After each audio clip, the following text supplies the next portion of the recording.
Hi, welcome to the third restroom. Today we speak with Aman, Jyotsna, and Abhishek.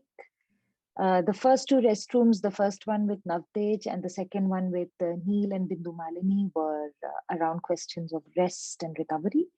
Today we try and delve into questions of discomfort. Aman, Jyotsna, and Abhishek have three performances under the aegis of discomfort discourse. Aman performed first on the 22nd and the 23rd of October with her piece Mohabbat Ka Sharbat. Abhishek finished yesterday with his piece Spillover, and Jyotsna is going to present Toxic Tea. It's a tongue twister for me. Toxic Tea on the 3rd and the 5th of November, all dealing with different aspects of their own discomforts or discomfort in general, trying to provide a little bit of a contradiction to the general narrative of the program, which is about finding comfort and rest. Before we delve into the conversation, I'd like to also just bring focus to the fact that there is still one more week of the first chapter, Recover, of Rest of the Struggle left, which is part of Spiel Art Festival 2021. We start every day with the morning broadcast, which you can get on a Telegram channel. We then go to a yoga session with Navtej Johar. In the afternoon, we have been making dolls. The first week was spent with Gur Gur Guriya, in which there was a lot of internal work, making dolls, transforming material, kind of searching the self and transforming it through the making of the dolls. The weekend saw the magic of theater with Surbi theater. And now today we have started with Thakar Kala Angan with Chetan Gangavane teaching us how to create Chitrakati puppets, and it's our chance to participate in Chitrakati art. I had a very restful and very joyful afternoon. I didn't have all the material to make, but I was participating in coloring and cutting and using paper and doing all of these things, which was really, really a very a privilege to be able to spend my afternoon like this in the company of such rich knowledge. So if you don't already have a ticket, a registration to join these sessions, please look at all the links that we have posted in the chat box. The day ends every day with Bindu Malini singing for 15 minutes. And all of these practices are free. All the performances are free. Aman and Abhishek's performance is also on the YouTube of Spiel Art and the YouTube of and the website of Spiel Art. So in case you've missed them, you can watch them. Looking forward to a really robust participation for the last week of the first chapter of the rest of the struggle. Still lots and lots to do, still lots and lots to discover, and still lots and lots to think and speak about. Hi, Aman, Jyotsna, and Abhishek. Welcome. Hi. How are you guys? How are you? Relieved. I'm relieved. I'm done with my performances. I was pretty nervous in the last few days, during the last few days. So I'm glad that it's over. But it's a different high. So now, from now on, I will be like, it will be a downward spiral. Yeah, I'm taking the nervousness. Yeah. Sorry, go ahead. No, I was just saying because I'm also done. But just before the performance, I've never been this anxious before any performance. But the first performance, but I was still nervous in the second one, but it was little better for me. But now, if you ask me, I'm fine. Okay, doing things happen. So not that great, but yeah, it's been fine. I've been good, but taking the nervousness from both the performers, and I've seen their performance, and it was really nice to watch it, and I'm anxious now. But feeling good. I think I'm also excited to share the work because I've never really performed online. So this is the first time I'm doing performative piece online. I'm looking forward to it. I wonder why we get so nervous, why we get so anxious. I think one of the reasons is that we are not getting any feedback from the audience, and we don't know who will come, what will be the reaction. And of course, we are worried about our performance, but we are also worried that what if like people are not liking it? What if people, no, because there is no feedback loop. There is very little feedback loop.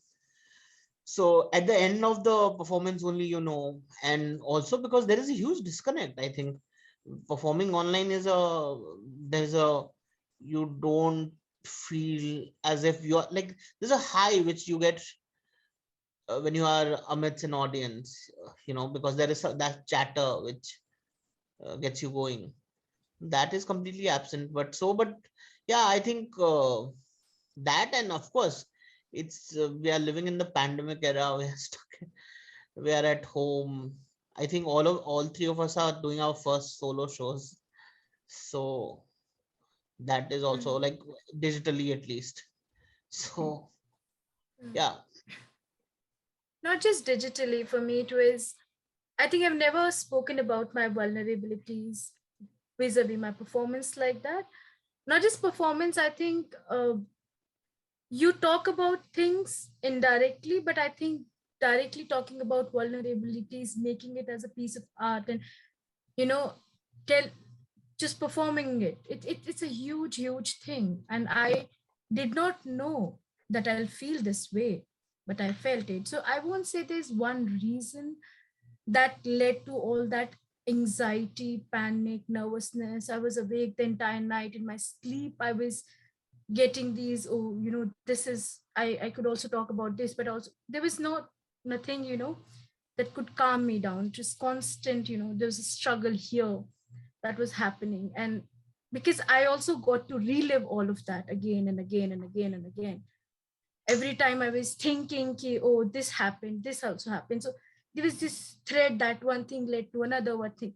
So it was constantly reliving those things. That was the first thing, that constantly writing about it, constructing it in a way, in a performative lens. And like Abhishek also mentioned, you don't have the audience, you cannot see, you're performing in that four space, in the four walls, and you don't know how people are perceiving it, how, where you're crossing the thing, where but it's very hard to get, because it's a dialogue, but there's no dialogue vis-a-vis this online procedure, I guess.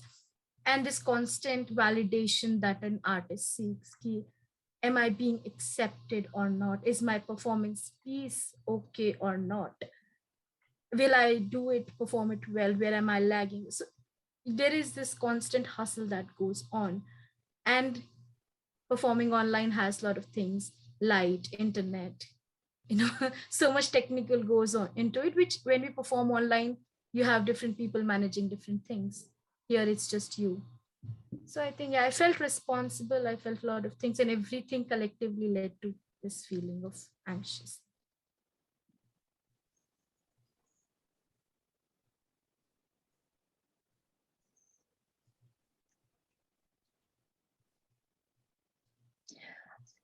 I it's a this thing of being vulnerable. Uh, I find that interesting, and I'm wondering what actually happens when we allow ourselves to be vulnerable and we use it in this way. What happens? I think we make art, um, and um, I've I think it's also been a journey to use your experiences and stories to in a performative process. For me, that has been a journey. And like what Aman was saying, that to relive those moments. I also relive those moments. I am actually when I'm rehearsing right now. And it just probably pushes you a little bit closer to your own self and to um, decode parts of you that you didn't know existed before. So I think that that is a journey in itself, and then that is a very nourishing, um, very, very fruitful, sort of painful process.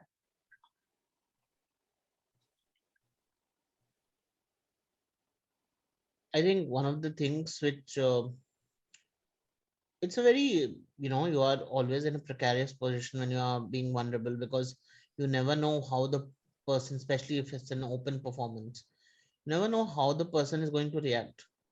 It's a good thing that we have created safe spaces around us, and we think that okay, these people will turn up. And one of the part of the performance, that's why probably we all went out and invited our friends, because it's very important to feel as if people who will come there will actually be familiar with what, that vulnerability. Otherwise, if someone is completely not into that setting, they have never had such conversations, and if they react differently, then it can shatter you in a moment. Like, like, for example, in fact, the online experience has been quite bad for me.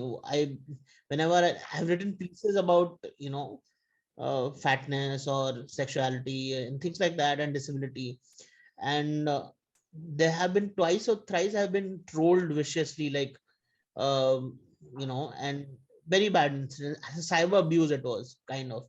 But the thing is, so you are always wondering if, and after that I stopped giving my Instagram ID to it whenever I wrote a piece, because I was like a little, why should I, get gain even more trauma by writing this piece. The idea of writing, performing, doing anything is to get that trauma out, to heal, and you don't want that to come back. And that's the tension which is always there when you are performing something, when you're putting yourself out there naked, in a sense, like, kar lo jo karna hai, you can do whatever you want, you can say whatever you want, I am just saying it out aloud. So that's always the it always makes me nervous, but it's always rewarding. At the end of it, it is always rewarding. I think the process is very rewarding, because you become much calmer after you have done it. For me, it's a little complex terrain. I don't know what exactly, you know, I mean, like, for example, when I was doing this piece, I performance has always been very, very emancipatory for me, very emancipatory. But I never knew that this is something I'm going to ever talk about. For example, I do write about, body positivity. It's all over my social media. Everybody, like, people who know my work know it somewhere reflects. It keeps coming out in ways. I never got to reflect on that. That, oh, I'm living my, my this thing vis-a-vis my work.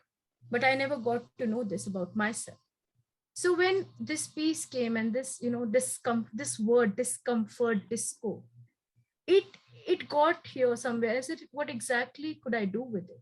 So I thought about lot many pieces, but ultimately it came to this food, because it was food first thing, and it has already been triggering. It has all, still today when I eat, I look around at, like, I feel judged myself, forget others. I feel judged. So this kind of vulnerability, this that we live every day, at least in my case, I live with it every day. I live every second of it in performance spaces too. Even when they cast people, they will never cast a person like me. So when they will in fact, for in anywhere we go, and you go to the progressive lodge, you go to these places, they can never in their imagination, a woman like me never exist into the heroine character or the main lead character. So they cannot, this is my reality. I am 27-year-old woman, plus size woman. I'm here. This is my, so why cannot they will create love stories, and they will cast just the so-called stereotypical understanding of women that you have. So they will never cast a woman like me. But why? Don't I deserve to be loved? Don't I get to love? So, or anyone for that matter. So, this thing that we constantly live, but these are our everyday discomforts. I look into the mirror, it's very hard for me to accept myself. So there was a sequence in my piece where I was touching my stomach, and it was an assault case that I talked about. But that also led to this whole vulnerability of exposing my body in a certain way. I never imagined I can ever do that. Especially the most vulnerable part about me is my stomach. And I felt positive on like legs and face, because that's what I got validated from. Like, oh, you look beautiful, oh, you have beautiful thighs and all. What about not stomach?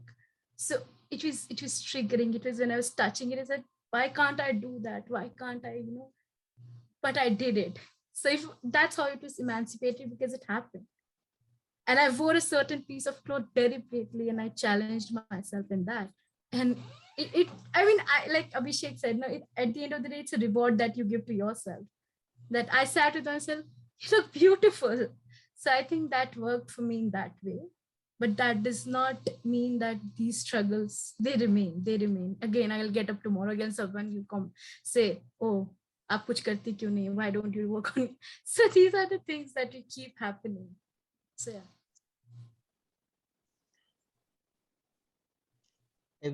Every day I go out. In fact, there's in Delhi, when I was staying in Delhi, so whenever I went to the market, there would be some uncle or definitely who would stop me and tell me to do yoga or do something.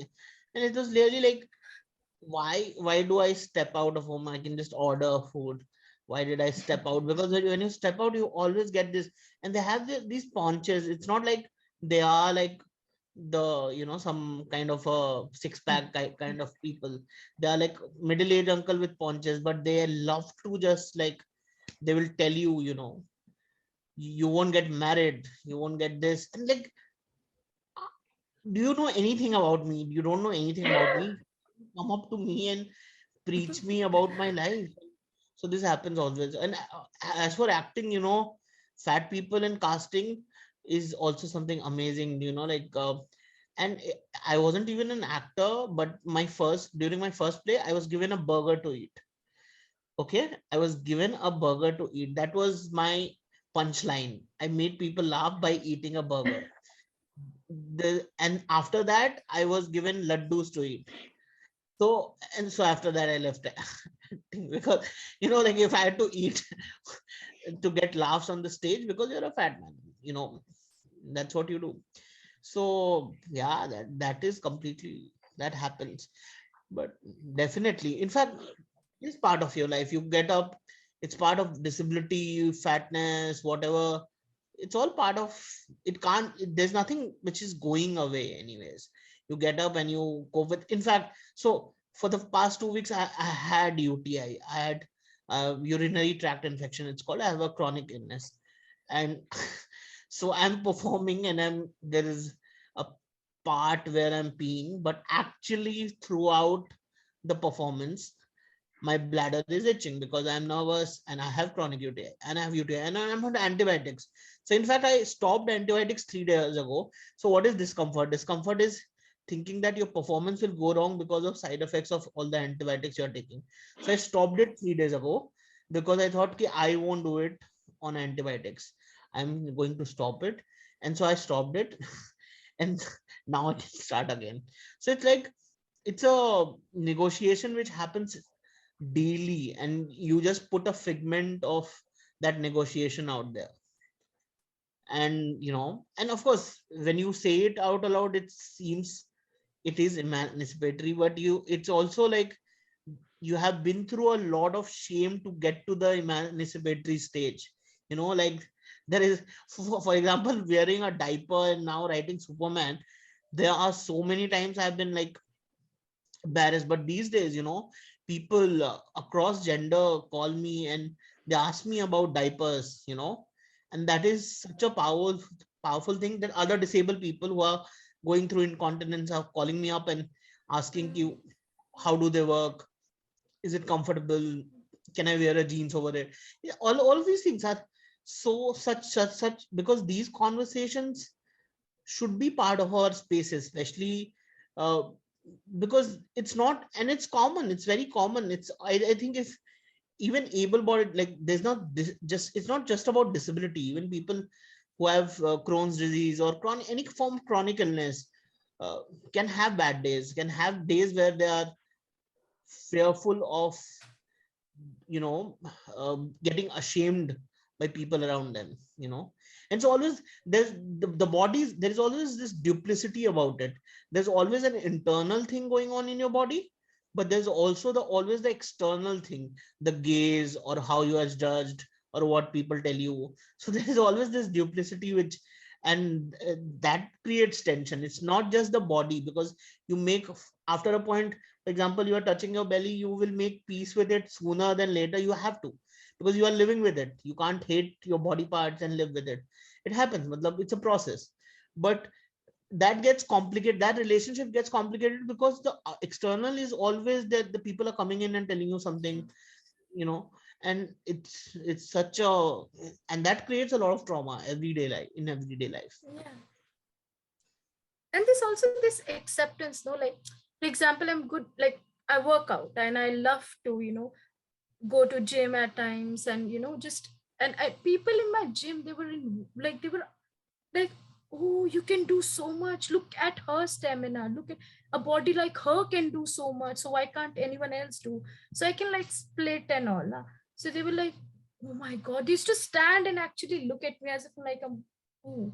So I also felt like a performer, I also perform, but then it does not mean, but there are, in fact, even choreographers, when they're choreographing stuff and they're like, I'm able to do all those stuff, and they're like, look, stop everyone, look at her, she can do it, so why can't anyone? So they make this kind of aura around us that these bodies just cannot, they're not capable enough to do certain things, and there is already a judgment attached to the body, and it comes down to a level that you yourself start questioning yourself, okay, why?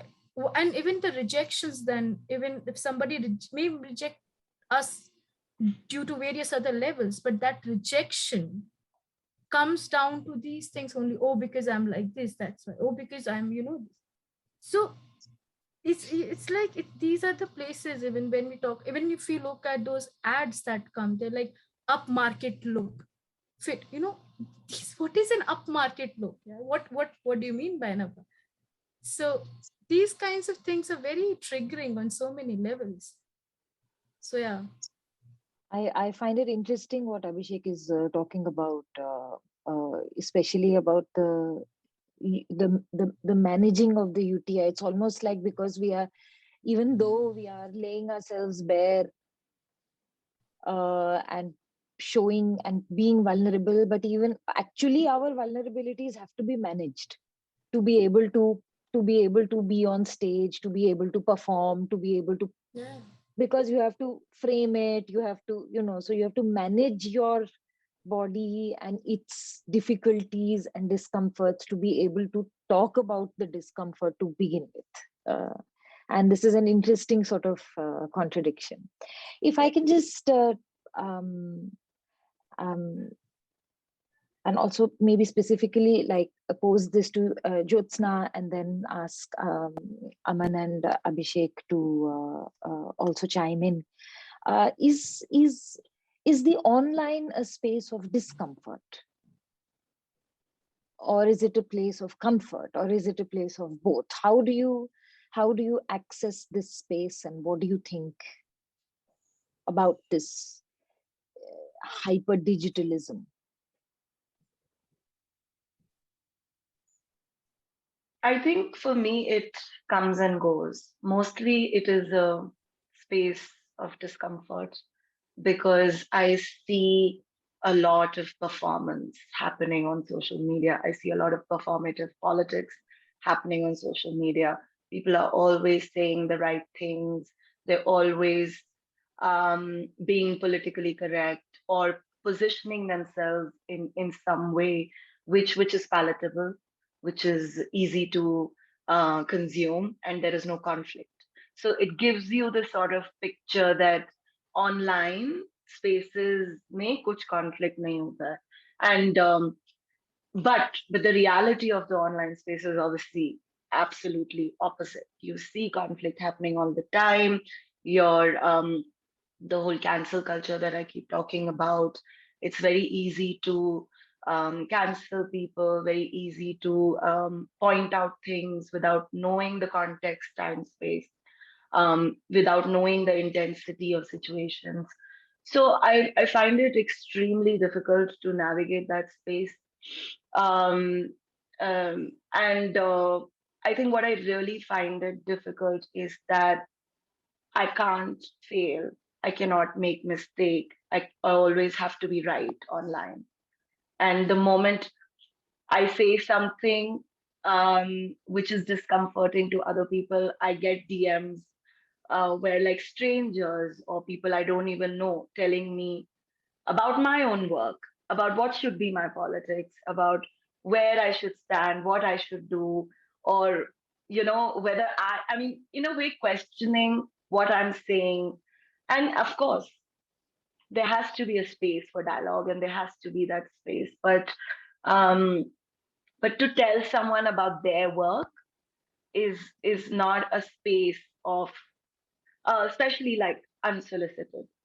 um, and I feel there is a lot of unsolicited opinions on social media. There's a lot of opinions on social media. Um, and I mean, it's been great because you see like the range. But many times I just find myself really troubled because I feel like if this is how people relate to each other, if this is what it means, like if it gives you a snapshot of what the world is like, then this is horrifying. Um, excuse me. Um, but of course, there are times that I've kind of enjoyed it because I've met like-minded people. I've met people whose ideas resonate with me. I've discovered people's work and practices which allow me to learn. So I think it's a space which totally has I mean, in a way, it's on you just to see what you make of it. It's a meaning making space. Um, and I kind of navigate it like that. Social media for me is my life because I'm I am not, I don't have a social life. I live in a small town and I get my entertainment from social media. I get everything. I get my validation. I put out my poetry and people read it. Otherwise, I will have zero readership. So basically, because it took me years to submit poems or submitting poems and things everywhere, and no one would accept it because of course you have to write Abhishek Anicca is falana dhikana, matlab he's so and so and so and so and so, and it's like it goes on and on and on. So it's very good that you meet people and you know make networks or whatever, like you find validation or you find people whom you like. But there is also then there is this culture associated with it. It's not only social media na. The culture is with disabled people especially. There is this huge culture of inspiration porn, where people want to seek validation, and it gets too much because it gets too much for me personally, because we are not making any progress in terms of disability rights or in terms of social change, in terms of change of perception. We are basically just, in fact, what social media often does, it you often think that there is only this much space for all of us and we have Yeah. to fight there, and that is completely wrong. We have to think that there is space for all of us, and if there is not, we have to be collectively seek a greater space. And especially this whole thing, yaar, ki I am more bigger victim than you, I am more marginal than you. What is this stupid? We are all we have to find, we have to debate amongst us, but we have to find a greater space. In this country, the space for people like us is shrinking, and Yeah. instead of fighting to be like the number one, I'm the number one speaker for this community or this guy, we should not do that. We should like, and that's what I know Jyotsna what Jyotsna is saying, it happens often because like it's like people are, I am more right than you, and I am Yeah. more right than you, and I am more right than you. What Yeah. is this you're doing? Because you are destroying completely. We don't have. There will be a time when we might not have any space for any of us.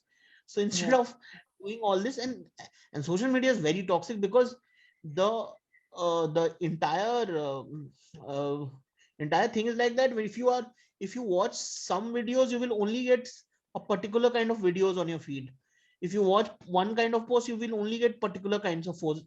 So it's very, the algorithm is such that you won't even get out of the system. You will think this is the system, okay.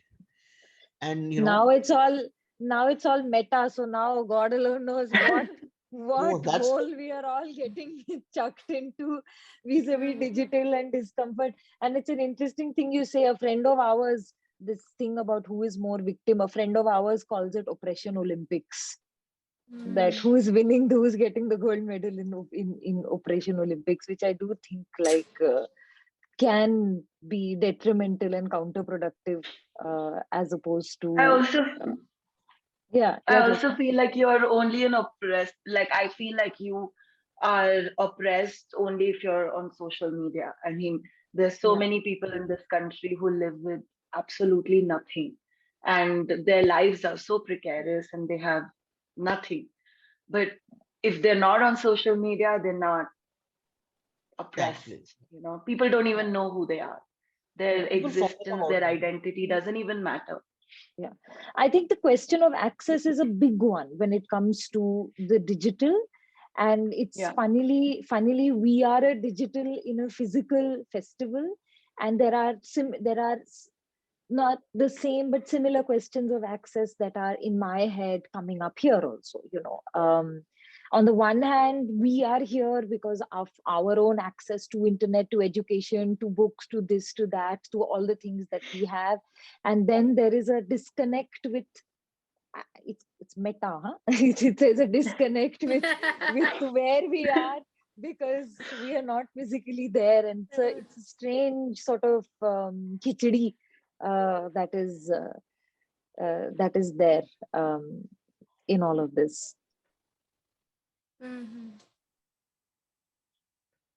For me, it's a mixed thing, I guess, digital, because especially now with I'm more like mostly use Instagram now than Facebook, Mm. and I ask myself why do you do that? And Instagram has become this thing where you constantly, the news is flashing every time there's something or the other, there's constantly something happening, and you're in this loop of. And I remember the time in few days back, it was shut down for the entire night, and literally everyone about around me was, why isn't it working? There's so much of panic, and I was like, what has this done to us? We're like, now everybody's like, ab kya kare, what should we do now? And it made me question so many things. I sat with myself, literally that night I sat with myself, and I wanted to write and I couldn't write anything. It's like, what is this blockade that's happening? And for me, it's also an escape at times. I also want to run away from things at times, but I end up being there, and I end up being again in the same loop. So also I feel like I'm very conscious also at times when it comes to digital things, because I feel constantly I'm being looked upon, Mm. what I'm posting, what like if I'll post certain things, someone will question. If I'll, so for example, I posted something, I remember this very clearly because it was to do with, there's a scholar, Amina Wadood. She's very vocal about Muslim politics. Like, and she's the one who led Khutbah for once, which is the sermon that she led, which women are not allowed to. And she led, and I posted that image somewhere. It's like, we need more of this if we are talking about. And immediately I got a backlash from people. Immediately, especially Muslim. How can you do that? You're misrepresenting Islam. You're doing this. You're doing that. And that was a day when I was like, why, like, where can I post this? Why can't I post this? What is so wrong with it? So I mean, and then if I post something else, then other people, so it's constantly, I'm very conscious. And I have actually a list of people where I have blocked them from this, or I have stopped them seeing my stories. And I said, but there are questions that emerge. Why can't I do that? Why can't I let these people? When yesterday only I got to know that my images are being circulated from the place I come from, my hometown. They're circulated all over, saying that, oh, look at her, what is she wearing? Now, how do I stop that? And if I want to stop that, then I have to, at times say like, mujhe farak nahi, I don't care. And actually I do. I do care how I'm perceived. Why not? If I'm wearing this bindi, I will like immediately get this thing. Why you're a Muslim? How can you wear this? Constantly there's a checking, there's a constant about my politics, about my identity. It's very mixed for me in that way. Actually, the digital is unsafe at several levels. I felt in the last 1 year, it has become even more unsafe. That while there is one very large opportunity that has opened up also, and I think if we can just kind of reflect on both the opportunity of it and the frightening lack of safety. Uh, You don't know who is stalking you. That is the biggest thing. Like uh, I stopped posting on Facebook anything like even poetry. Once I posted something on disability in Surnakha legend of kuch, something very literary, okay. And some guy from whom I don't know, I know from childhood, okay. He probably some very nationalist person came and says, how can you write this about culture? I will report you. I will make your life hell. And of course I blocked him. But you never know, this guy who has never talked to me in the last 5 years, 10 years, he will come and bully me.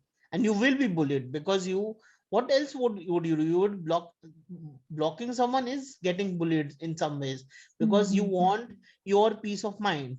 That is your priority. You won't sacrifice that.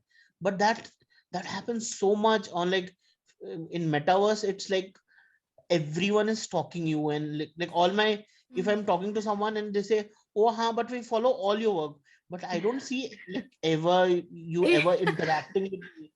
How do you guys I come across, like, you swear. don't want to leave any digital footprints but you stalk me? I'm like, I don't have any answers to that. And so you withdraw, then you say, okay, I will withdraw. What is the point? In fact, with disability, it often happens. You write about your vulnerability, people will feel good about themselves after reading it. To see what is happening to him. It's not happening to me because I have done something Wow, good. Yeah. And people do this. People that say is this. crazy. A lot of people thank their karmic things because they're not disabled. And disabled, in indian system, value system, it's ingrained in the idea of karma and all that. So you thought that it was only because of illiteracy or because someone was very rigid, but it happens all across. It's very soft. In soft form, it happens all across. Oh, look what is happening, bechara, and all that shit. So you get scared. Am I putting my vulnerability to the right audience? Because if these people are feeling good about themselves when I am being vulnerable and truthful and all that, then what is the point? And no, Of and course, we I'm I also very think see for the these. amount of, yeah. Sorry. go ahead.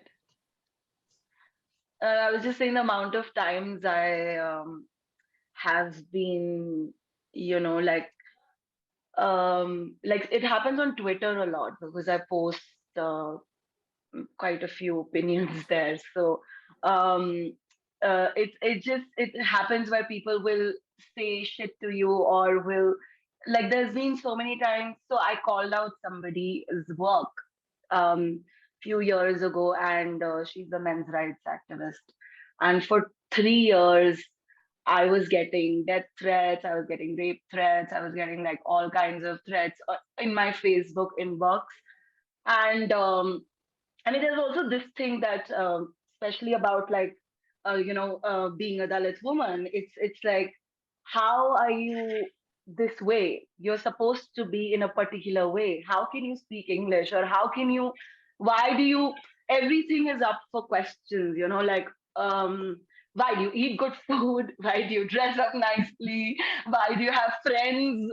Of a certain kind. So everything is just, and there are unsolicited opinions and questions, especially on social media on Instagram, where I mean, I think it's very clear. Some people just feel that why are you there? Where are you there? You should be somewhere else. This is not your space. And how did you even end up here?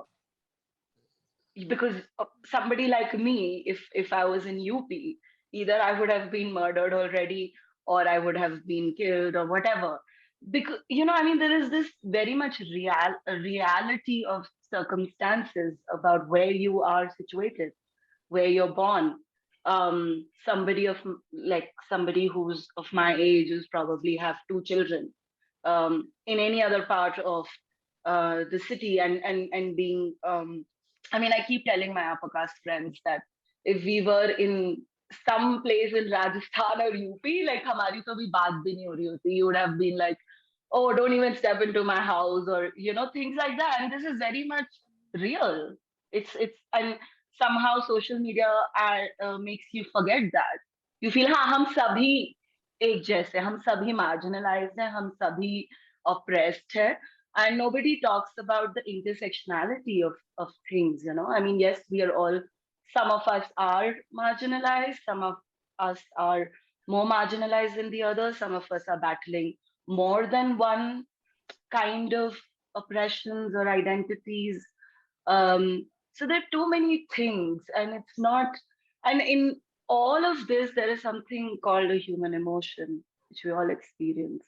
We experience it differently, but across identities. But then human emotion is also kind of who, like, I was thinking about our conversation today, and I was thinking that how some people are okay and allowed and have sort of comfort and privilege to rest, while some people just don't rest at all. They just cannot rest. Their everyday reality is so difficult that they cannot rest. And and there is a disparity within the rest sort of privilege. People who are able to rest are also able to rest on the labor of people who are at unrest constantly. And yeah.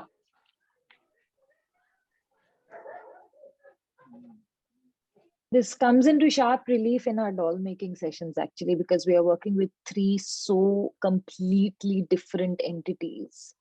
And in speaking with Surbi Theatre, they said again and again that it is that sitting idle for 5 days where we don't have shows is not restful.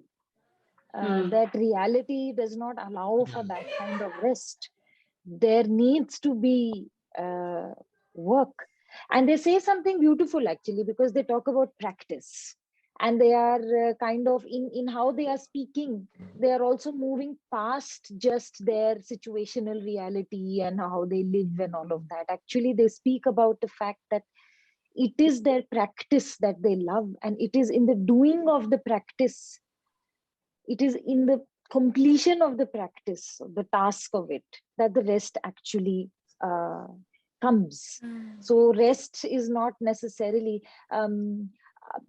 this was also brought up in the session with where Neil brought up how he's making a film with farmers and how they speak about rest. Of course, we have a full holiday and vacation industry that offers rest on the labor of somebody else. In India, we have domestic labor that then provides restfulness to people who employ them and often employ them in extremely exploitative circumstances. But there was something about like how to not understand rest as an absence of work or an absence of labor, which was beautiful, which was very, very also sharp, because there was something real about it. Yeah. And that rest should not be a privilege. It should be part of all of our lives. But for some of us, it becomes a privilege because most of us don't have rest. And it's also like Jyotsna said, intersectional realities matter a lot because often these people who are competing in social media space and all of this, they're completely ubiquitous about their own privileges, like their Yeah, caste, class. Uh, every privilege is like, okay, we are all equal. No, we are not equal. Like, consequences of everything you do is different for different people. yeah, So, and it's the same with resting, like you said, like people rest. For someone, like I is very different for me and my mother in my within the same household. Is Mm. very different. For so yeah, it's very different for me being a disabled person and my brother being an able-bodied person. Our ideas of rest. For me, in yeah, fact, I was yesterday walking and that was me being at rest. Like it's because I'm lying down all the time, and so it's a very, yeah, and that should be the thing. It should be part of our lives. Rest should be part of our lives and everything. And it's the same with these things we are talking about. They should be part of our life, and not because we are privileged, or not because we have the mic, or not because we have the stage. There should be more conversations about these things, about fatness, about disability, about caste. But it seldom happens, yaar. Who pays attention to, like, Mm. it's we are like, this is like a happenstance that you brought us together and we are talking about it now, and we are talking about it in our performances, but it seldom happens. yeah. I think this And bit with the that, closest, sorry. sorry, go ahead. No, no, I was just saying to referring to Abhishek's thing that, for example, I can never meditate, and I don't know why. I am so Was it? restless, so restless that people around me, they just before the performance they've always said you should sit down for like 10 minutes and meditate, and I tried. It just bring more panic to me. I was like, what am I doing? I should rather be, practicing. I should rather be running lines in my head. And this is, I cannot just sit at ease ever. Even if Mm, at night I'm trying to lie down, I'm just scrolling, endless surfing. Like just before coming here, because my internet wasn't working, and I was like constantly just checking this message, this. And my sister's like, "What's wrong with you?"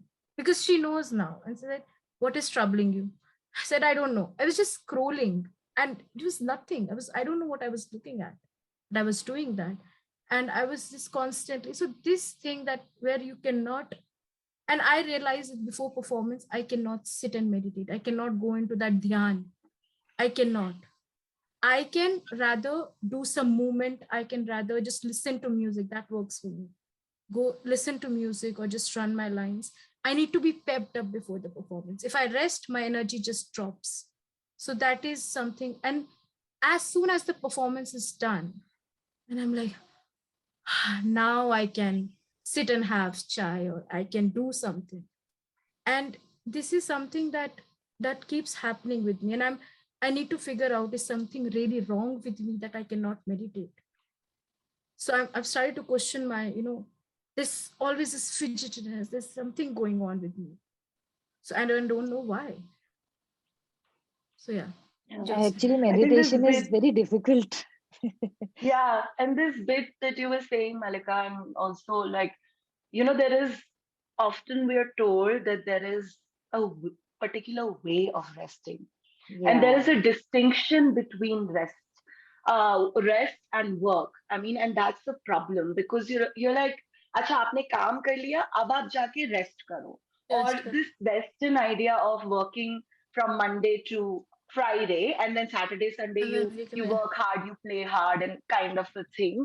I Mhm. think this distinction and these ideas are very, very problematic because um, I think in our culture, in the South Asian cultures, or even in Indian culture, I don't know. I feel like what we are all sharing is that this has been, we have our own way of looking at our work and life and resting. It's not Hmm. so isolated from ye kaam hai, ye rest hai, ye hai, ye wo hai. It's very much, and for me, I think the only time I'm resting is when I'm doing what I love doing. And Mm. for Yeah. other people, it may seem like work, but for me, it's the So moment of it's ultimate joy. I never get mm. tired of if I have to write or I have to speak or I have to perform. there is that unrest within me, which I'm aware of, but it also brings me a lot of joy, and I'm resting. When you've Mm. rehearsed for a few hours, at the end of the day, you have nothing in your body. You're completely quiet, and then you sleep very well. And so I feel like resting is not so isolated for me. I mean, I don't know, which is why it's also hard to rest. Yeah, yeah, Because where does work end and where does rest begin? There is no distinction. yeah, I'm resting when I'm working, I'm working when I'm resting. So it's all happening in a loop. yeah. Navtej brought up something so keen in the first restroom. He said, you can't go into Shavasana without actually doing an hour of practice. It will Hmm. not be Shavasana if you haven't done the entire practice. Only then do you arrive at the place of that rest that we think is, like that we crave, that peaceful, which is what you are talking about, which is what I feel. Abhishek and Aman were also speaking about the release or the relief at the end of the performance. It's because one has done something that one kind of wanted to, and it's so related to having the space to do it, having the Hmm. opportunity to do it, having the stage to do it, being heard. And I think these are also really intricately sort of related to restfulness. We always think of rest as a um, passive Yeah. sort of like state, but I think perhaps it's a lot more active than that. हमें लगता है rest का मतलब अच्छा चलो that's what we think. No, also I think this thing being understood also at times, that I find also my solace if I'm understood. Like yesterday, this is Hmm. conversation about uh, this person, this a student who went missing in JNU, Najib, and Hmm. it just I happened to be in JNU, and yesterday, and this thing came up. So this person who was with me, he comes from a Hindu background, and he said to me, "Oh, Najib, like you couldn't find Najib up till now." I said, "No, it's like missing." So he said, and then I said, this constant thing. So he started talking about this politics, whole communal politics, and I said, yeah, it feels very unsafe at times also to represent myself, and just only use my name Aman, and I was saying this with certain that because I know this person and this person will understand me where I'm coming from, and I kind of trusted him with that kind of that, oh, this is my safe space, this is something, because I know him very well. And I said, all of that. He listened and he was like, but you cannot say like that, yaar. Like Hindus are also killed, na? Aisa kya? Kashmiri Pandit ko dekh lo. And this whole thing started. And I was like, it went on and on. And finally, there was a time I said, yeah, humans are like that. Actually, it's not about Hmm. Hindu Muslim. So he actually brought me to instances, how I know this person who was a like Kashmiri Pandit, usko usme dala gaya tha, she was done this, to bring those tremors in my brain so that I don't find my space of, it was constantly, he Hmm. was just quantifying it. It's not about that. It's not about, I said, I'm not saying that. It's total. So there's this constant lurking to be understood also when you talk about your work or politics, and when you don't find that, you're constantly I was it's just constantly, why didn't this person understand where I'm coming from, why? So yeah, You know, these also are I the think places. there is a tendency these days, not only in social, in public, but also in social media, especially in short. I think that everything has to be like, Ki, you had this experience. I also had this experience. You wrote this Hmm. poem. I also wrote this poem. You said that I also, and this is I, like, why do you like? Why can't people just say yes? You're okay. I will just so listen to your it's experience and keep quiet. Like even if you write poetry these days, I also think this. No, what is it? Yeah? I don't even on need social why. media, even I have Huh. friends who will never talk about, and they will post in these stories where they like, see हमारे ऊपर भी इतना होता है. See, this also happens to us. I'm like, what are you trying to say here? Just explain. Just because you're in war with me, war of this stories, social media stories, that if she's posting about Muslims, I have to post about him too. I have to tell some incident that happened. What is this constant beam balance for Naya? She's a balance करना.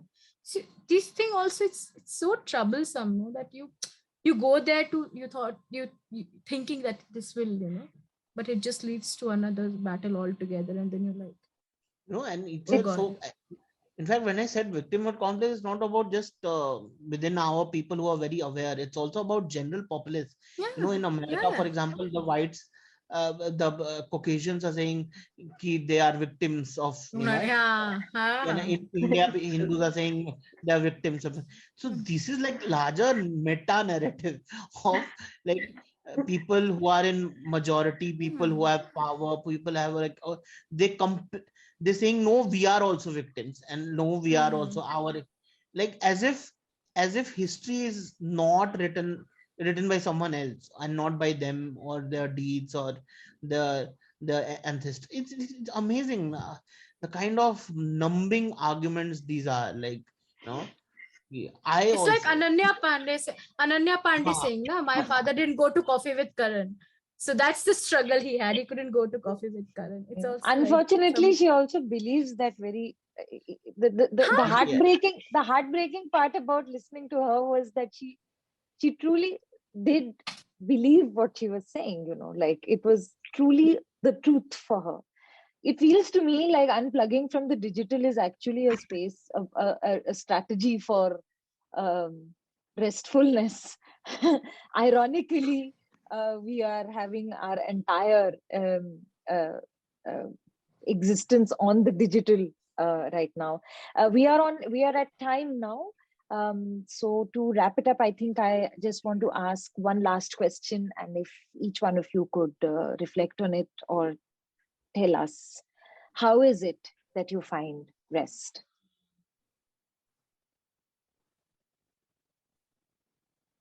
By writing poetry. I think for me, it's physically moving myself out of Delhi. And I live in mountains where on most days I have no human interaction apart from work.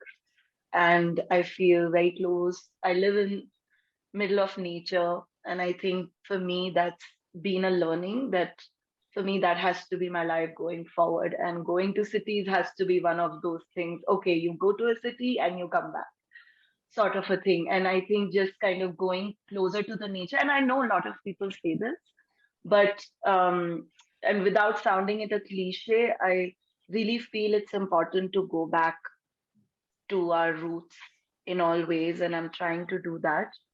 And just being in calm quietness, being with absolute silence is how I'm resting.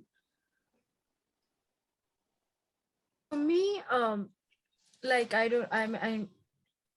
really like rain. Rains. When it rain, it's I don't know. The two three things actually, rain and chai. So I don't know, it just starts pouring out there, and I feel joy. There is certain sense of joy inside me.